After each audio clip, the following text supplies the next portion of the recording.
Hi, everybody, and welcome to the Women's Game. We are in for such a treat today as we have Sophia Smith of the U.S. Women's National Team on the podcast.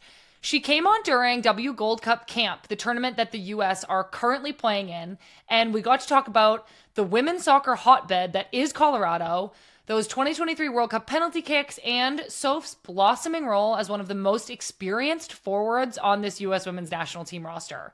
To be clear, this interview was taped before Monday night's game against Mexico.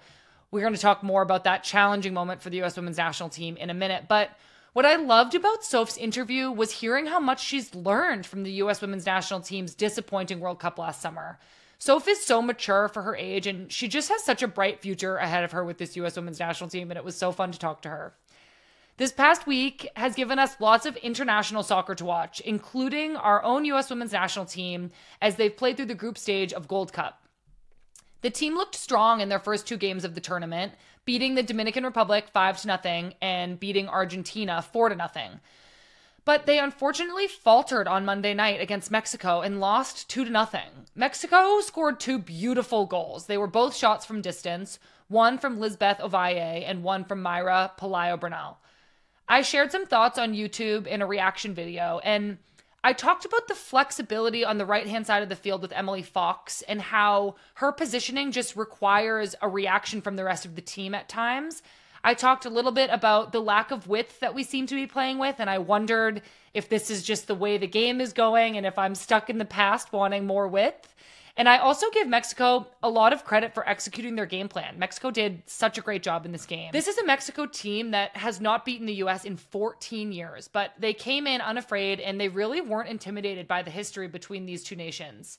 It's always hard to watch the U.S. Women's National Team lose, and it really sucks to see them struggle as a fan and as friends of some of the players, but I'm glad that they've secured a spot in the quarterfinals. They'll play again this weekend, and I expect to see a big turnaround. It's going to be a great test for 2024 to see the U.S. Women's National Team finish out this Gold Cup tournament against some competition that's going to be really hard, like Brazil, Colombia, and Canada. I would be remiss to not mention Canada have just entered into a lawsuit suing current and former Canada Soccer board members for breaching their fiduciary obligations. This is just another case of footballers who are having to take the field while fighting for themselves, advocating for themselves off the field.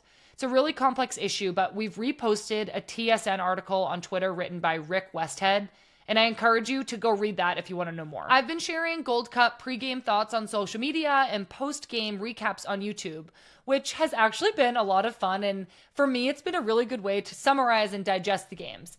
If you haven't caught those YouTube recaps yet, you can check them out and subscribe to our YouTube channel at Women's Game MIB.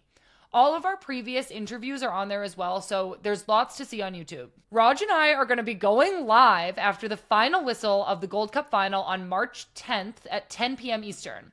That will be on YouTube Live, so make sure you're subscribed now to tune in and be with us a week from Sunday.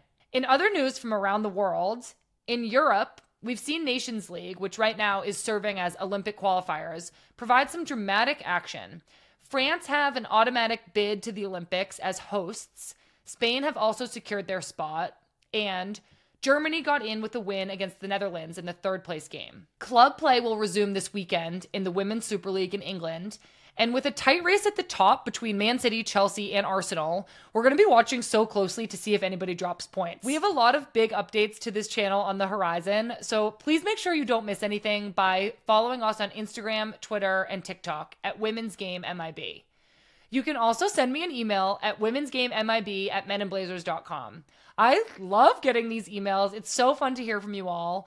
This one from Sarah F., who said, "This podcast has been amazing, and to have big names like Crystal Dunn and Lucy Bronze on the podcast allows me to grasp even more knowledge on the women's game, and I love it. Thank you so much, and I cannot wait for you and Lynn to be reunited on the podcast because honestly, it's one of my favorite parts of the week." Sarah F., you have no idea what is in store. We have so many big changes and big things coming to this channel. I'm so excited for you guys. It's really, really special. So please make sure that you're subscribed and that you're following. I don't want you to miss anything. And keep sending me emails. They make me feel really good. So this interview with Sophia Smith that you're about to listen to, it was so much fun to record. And I feel like it's always great to hear from somebody who's currently in camp competing with the U.S. Women's National Team. Enjoy the interview. Today on the podcast, we have Sophia Smith. Sophia is one of the most well-rounded forwards for the U.S. Women's National Team. First of all, I have to make it known to everybody out there listening that Soph was born in the year 2000, and she has already accomplished all of the following things. She won a national championship at Stanford. She left Stanford early to become the first teenager to get drafted into the NWSL as the number 1 overall pick. In 2022, she won U.S. Soccer Female Player of the Year. She won the NWSL championship, and she was the MVP of the championship game. And Sophia won the NWSL Golden Boot in 2023, scoring 11 goals in only 17 games for the Portland Thorns. Soph, it is so amazing how much you've accomplished in just a few seasons as a pro. Welcome to the women's game. I'm so excited to get to chat with you. Oh my gosh, thanks, Sammy. I'm so excited to talk with you. I miss you. I know. I miss you too. I feel like what I remember the most about playing with you and against you is how strong you are and how difficult that makes it to get the ball off of you. And I always feel so bad for defenders because you're one of those like rare forwards who is just as good in tight spaces as you are with space to run. You use your body so well. You have amazing scoring ability. You can set yourself up to shoot from distance. You can get in the box to finish crosses. You're just so well-rounded. So of all these things that you're so world-class at, what do you think is your strongest skill as a player? Like, is there one thing that you take a lot of pride in? Oh, that's a good question. I'm always asked like what like my like area of growth is. So this is no, we're not talking about that here. I would say I feel like I am just as fast on the ball as I am without it. Like I feel like there's a lot of athletes who are really fast without it, but then like when it comes to dribbling, they kind of slow down, and I feel like that's one of my strengths that I use is just being able to be fast with the ball and just dribble and use my speed at the same time. So I totally agree. You are so fast at dribbling. I love that about you. I also saw on your social media this offseason that you were able to make it out to some of your boyfriend Michael Wilson's NFL games and watch as he competed in his first NFL season for the Arizona Cardinals. Yeah. How was that? How do you both navigate being professional athletes and being in a relationship? I mean, it's definitely hard and not ideal because obviously when you're with someone, you want to see them all the time and be with them 24/7, but that's just not realistic for us because we're both young in our careers and just kind of have to be where we play. But yeah, it's been like so cool to see him just kind of live his dream because he's always wanted to do this, and I have seen him go through a lot of hard times in college, so just getting to see everything kind of work out for him and being able to live a little bit of a different life and be the girlfriend is definitely super fun. And it was fun to just, have games to go to in the off season. I know. That's amazing. Yeah. Does he get to come to some of your games now that he's in his off season? Yeah. Oh. I think he'll be at like all these Gold Cup games, which is really exciting. Oh my gosh. That's awesome. That's so fun. Yeah. How does it feel to like go and be a fan of another sport? It's really fun. I honestly haven't ever, like I haven't gone to a lot of games. I realized like when I started going to his, that was like new to me. Like I went to his games at Stanford, but I was a student there too, so it wasn't the same thing. So it's definitely been fun. Like I ordered all my Cardinals gear, and it's just like fun to get ready for games. Oh, that is so fun. I'm so happy for you both. Okay, so we're going to talk about your soccer career again. You grew up in Colorado. We're going to go way back to the beginning. Colorado is home to other U.S. Women's National Team greats like Lindsey Horan and Mal Swanson. Did you all like know each other growing up, or since they're like basically way older than you, were they role models for you? Oh, completely. So I played for a smaller club in the city that I was born in, and I remember always wanting to kind of change clubs because that's where Mal Pugh at the time played, and like that was like who I wanted to be. And I did change clubs and went exactly where Mal played, and had the same coach, Lauren Donaldson, as Mal, and I just remember like meeting her in person and was like, okay, yeah, like this is who I want to be. So that's like a cute little story with Mal, because Mal's always been someone that I looked up to. And then Lindsay played for a different club, but I always knew of her, and when she was playing with the national team, thought it was really cool that she was from Colorado, and we kind of just like had that connection. And then obviously once we met each other, we became really close. But now we all kind of bond over the fact that we're all from Colorado. I know. Colorado is like such a powerhouse state, I feel like.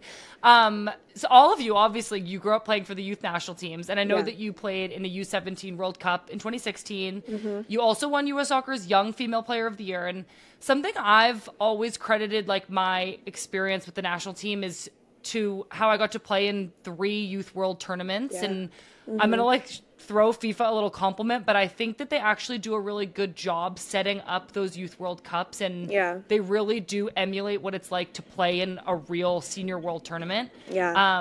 So I'm curious what you took from your Youth World Cup experiences and took with you as you moved into the senior level.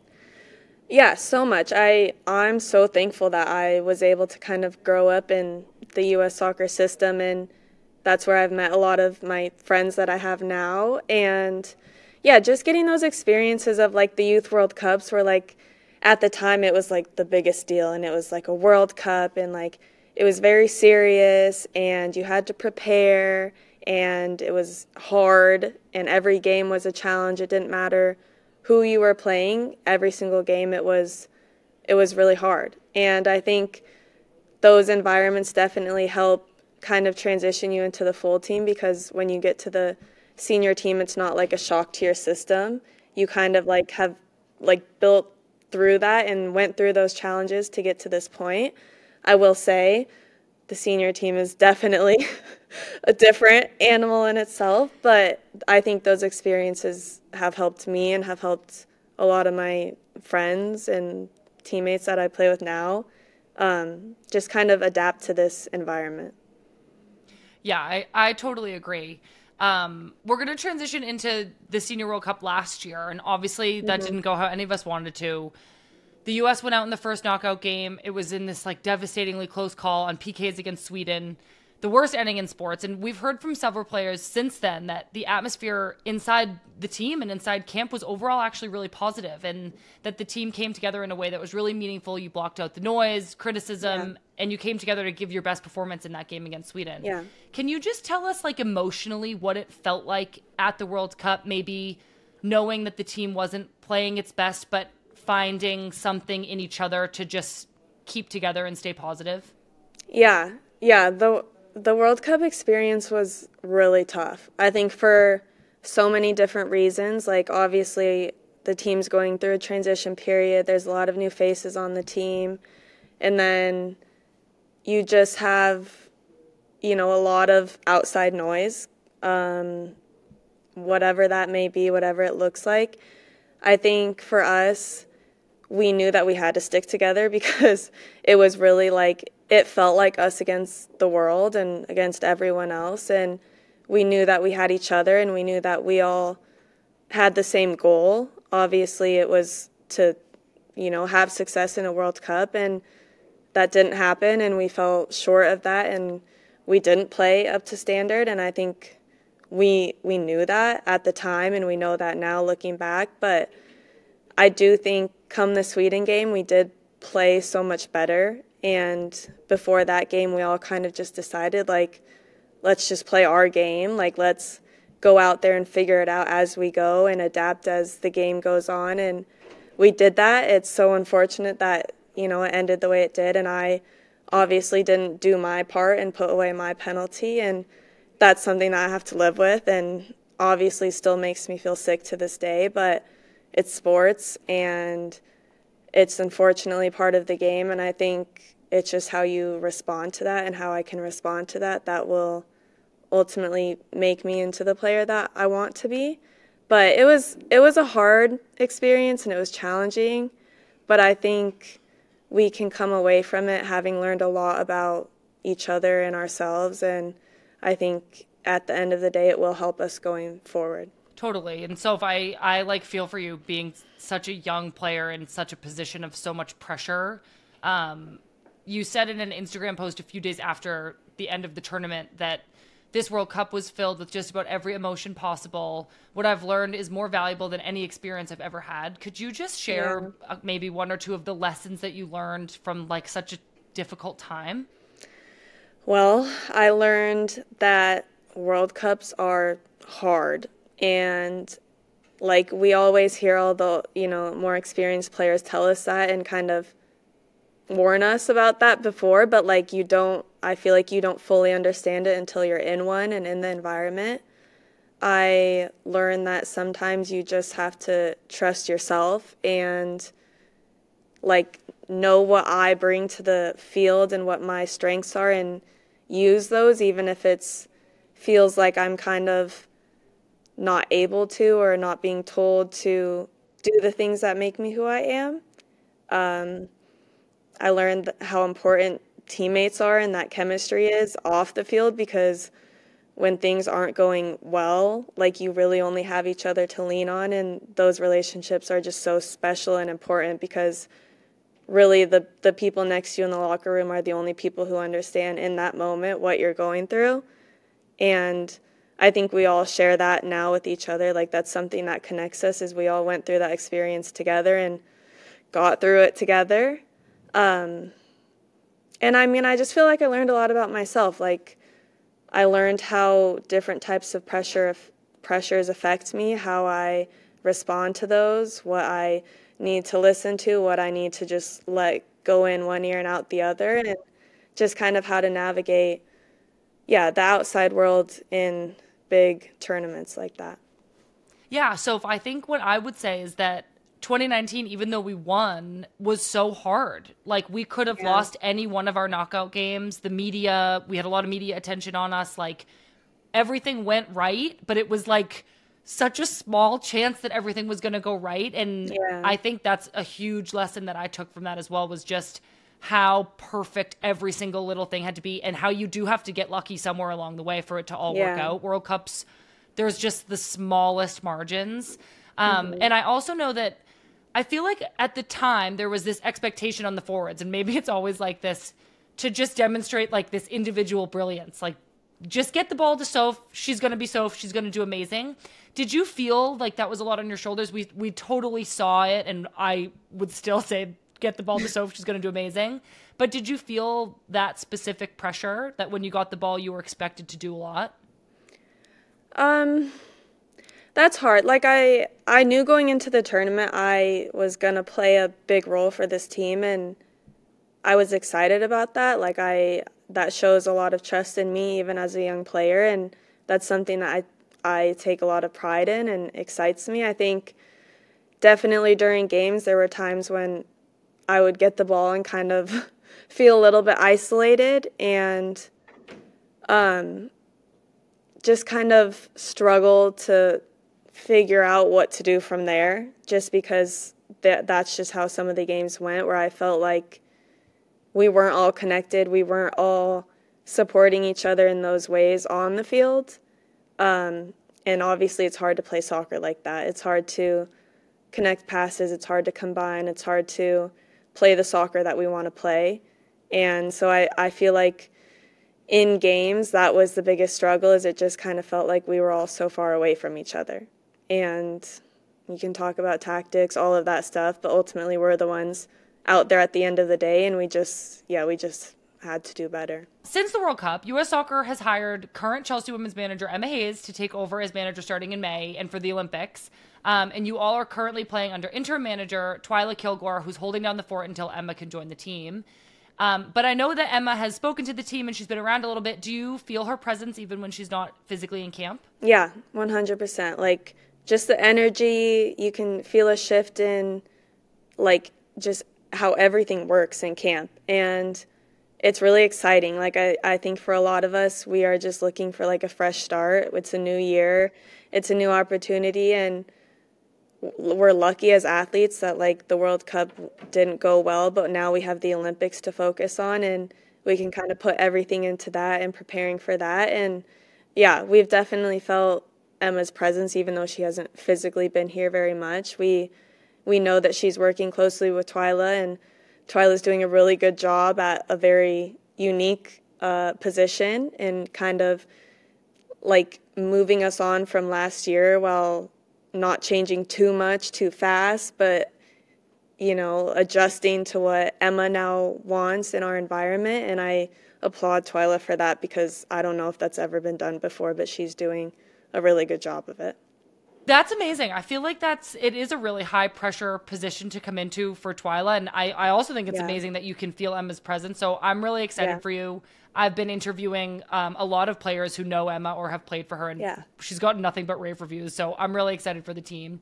So as I mentioned, you were born in the year 2000, and I feel like your youth is like always the topic of conversation. Like people are talking about you. She's so young. And I think that at some point in everybody's career, you have to like step away from that kind of, and you're probably like, stop talking about how young I am. Like, here I am. I'm like crushing it. You're actively doing that. Like, we're not just prefacing you by saying how young you are anymore. You're already a mainstay. You're emerging as a young leader of this U.S. women's national team. And especially right now at Gold Cup, because there's a bunch of forwards there who are younger than you. Trinity Rodman's 21, Mia Fischel's 22, Jaden Shaw is 19.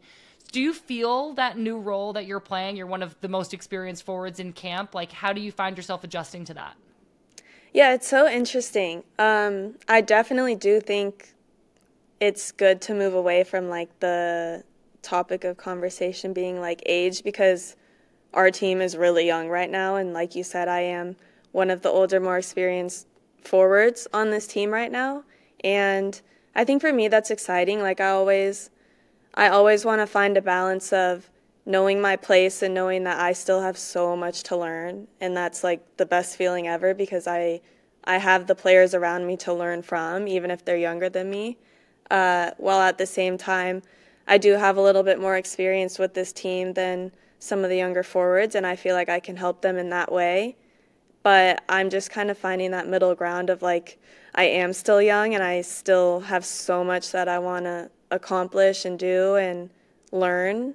But I do have a new kind of position on this team where I can step into more of a leadership role, whatever that may look like. And I think this position that I'm in is a really cool position to be in. For sure. Well, the Olympics are like right around the corner. Your team is currently in camp in Southern California, doing Gold Cup. And this tournament is like so important. These are some of the few games that you have to play between now and the Olympics. Mm-hmm. How you guys are viewing this tournament as like Olympics prep? Do you have your one eye out on the Olympics already? For sure. Yeah, we know that time is limited until the Olympics, and obviously Emma can't come until she's available. So this tournament is very, very important. Like, I think we're actually very lucky to have this tournament right now and to have so many games to be able to play, and that just gives us more time to build chemistry, gives younger players more experience, more caps. We will use all of that to help us prepare for the Olympics because it's coming around very quick. Yeah, and this tournament, like with the round robin games and the knockout structure, kind of mirrors like a world tournament. I mean, it's like tournament style play, which is such great experience. Like I mentioned, this is the inaugural Women's Gold Cup. It's showcasing teams from CONCACAF and CONMEBOL. So Canada and Mexico are among the teams from CONCACAF, and then Brazil and Colombia are among the teams from CONMEBOL. What does this tournament signal to you about the trajectory of women's soccer in areas of the world where teams have not historically been as invested in? Like, do you think that a tournament like Gold Cup will prompt more federations to give resources to their women's teams? Yeah, 1,000%. I think everyone's been saying it, everyone sees it, but the world is growing in women's soccer and more people are investing in it. People are paying attention. People are realizing, oh, like this is legit. This is actually a really cool sport and it's fun to watch. And I think these tournaments that have countries like that, it just challenges them to have to invest more into their teams, and they get the chance to play against top teams and prove that they belong and can compete and want to be part of it all and want to be at the same level. So I think tournaments like this can only help grow women's soccer globally, and it's a really exciting thing for sure. Yeah, definitely. I think with like such incredible performances from some unexpected teams at the World Cup last year, I feel like the investment is only going to continue growing now that their federations are like, oh, yeah, like this is awesome. We need to keep doing this. Okay, just a couple quick questions about Portland before I let you go. you have like such legendary players on your Portland Thorns team. Becky Sauerbrunn, Christine Sinclair, Megan Klingenberg. You guys have Sam Coffey, Janine Becky. You just signed Jesse Fleming. You retained Olivia Moultrie. Your head coach, Mike Norris, helped Portland finish second in the NWSL regular season in only his first season as head coach last year. So you have this great experience, mix of experience and youth. And Portland is like such a historically successful club. You've been through some challenges recently, some front office issues and ownership change. What keeps you and your teammates focused on winning, even when there's so much else going on?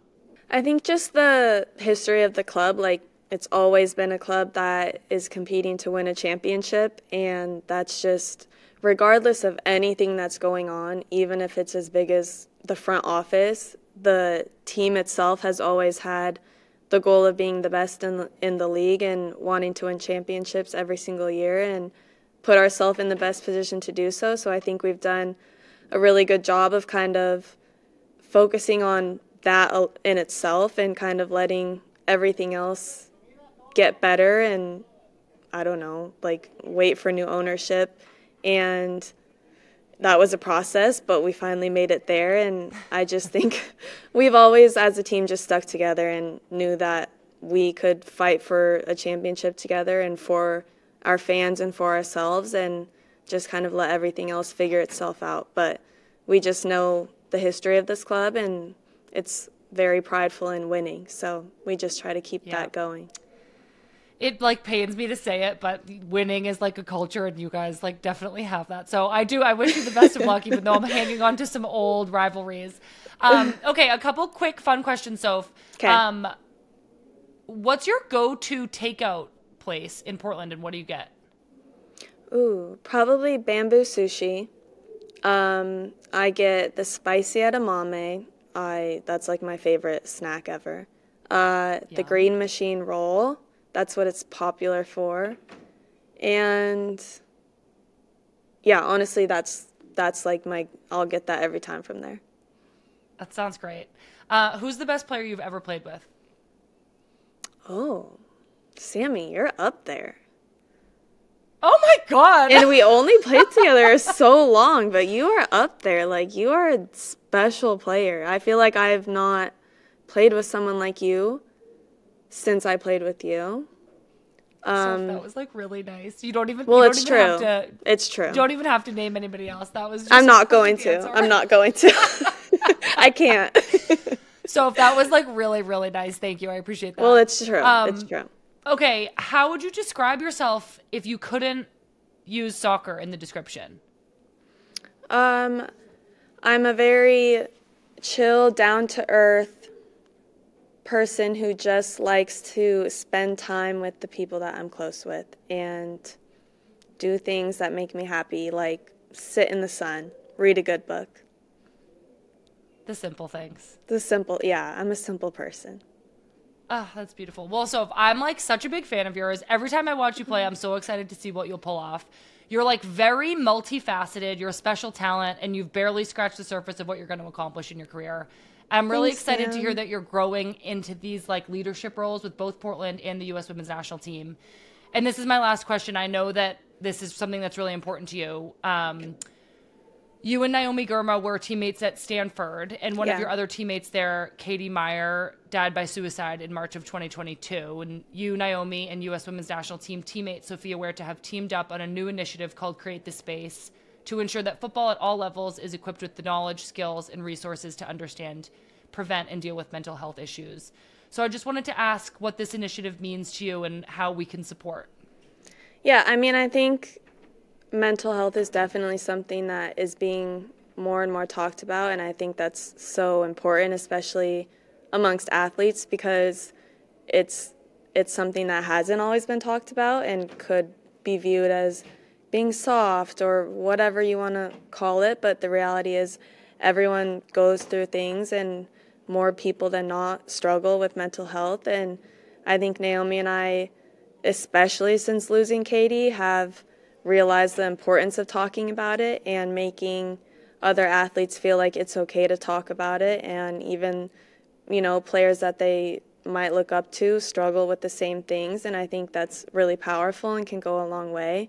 So I think doing this is just kind of the first step in kind of creating a change for us that we want to see. And I think there's lots of ways to get involved in mental health, but just talking about it and even just this, I think will go a long way. And yeah, Naomi does most of it. Like, Naomi's kind of the one who's like really doing all of this. And I just want to praise her because it's a really hard thing to try and find good out of something so traumatic. And she's doing that by, starting things like this and talking about it. And yeah, I'm just proud to call Nay my best friend.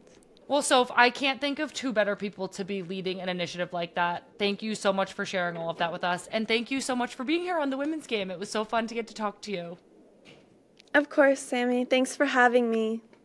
Oh, that was Sophia Smith, everybody. What an absolute gem. I'm so glad that we got a chance to chat briefly about the mental health initiative, Create the Space, that Soph and her teammate Naomi Girma have started in memory of their friend, Katie Meyer. Soph was amazing. I'm so grateful to her for coming on and for being so open with us. This is the Women's Game. You can hear more great interviews like this every single week. Just make sure that you're following the Women's Game on Instagram, Twitter, and TikTok at Women's Game MIB. You can also subscribe to our YouTube channel at Women's Game MIB and subscribe to our newsletter that comes out every Monday at the link tree in our social media bios. We promise that we'll have another incredible guest for you next week. Thank you so much for being with us here at the Women's Game. I'm Sam Ewis, and we'll see you soon.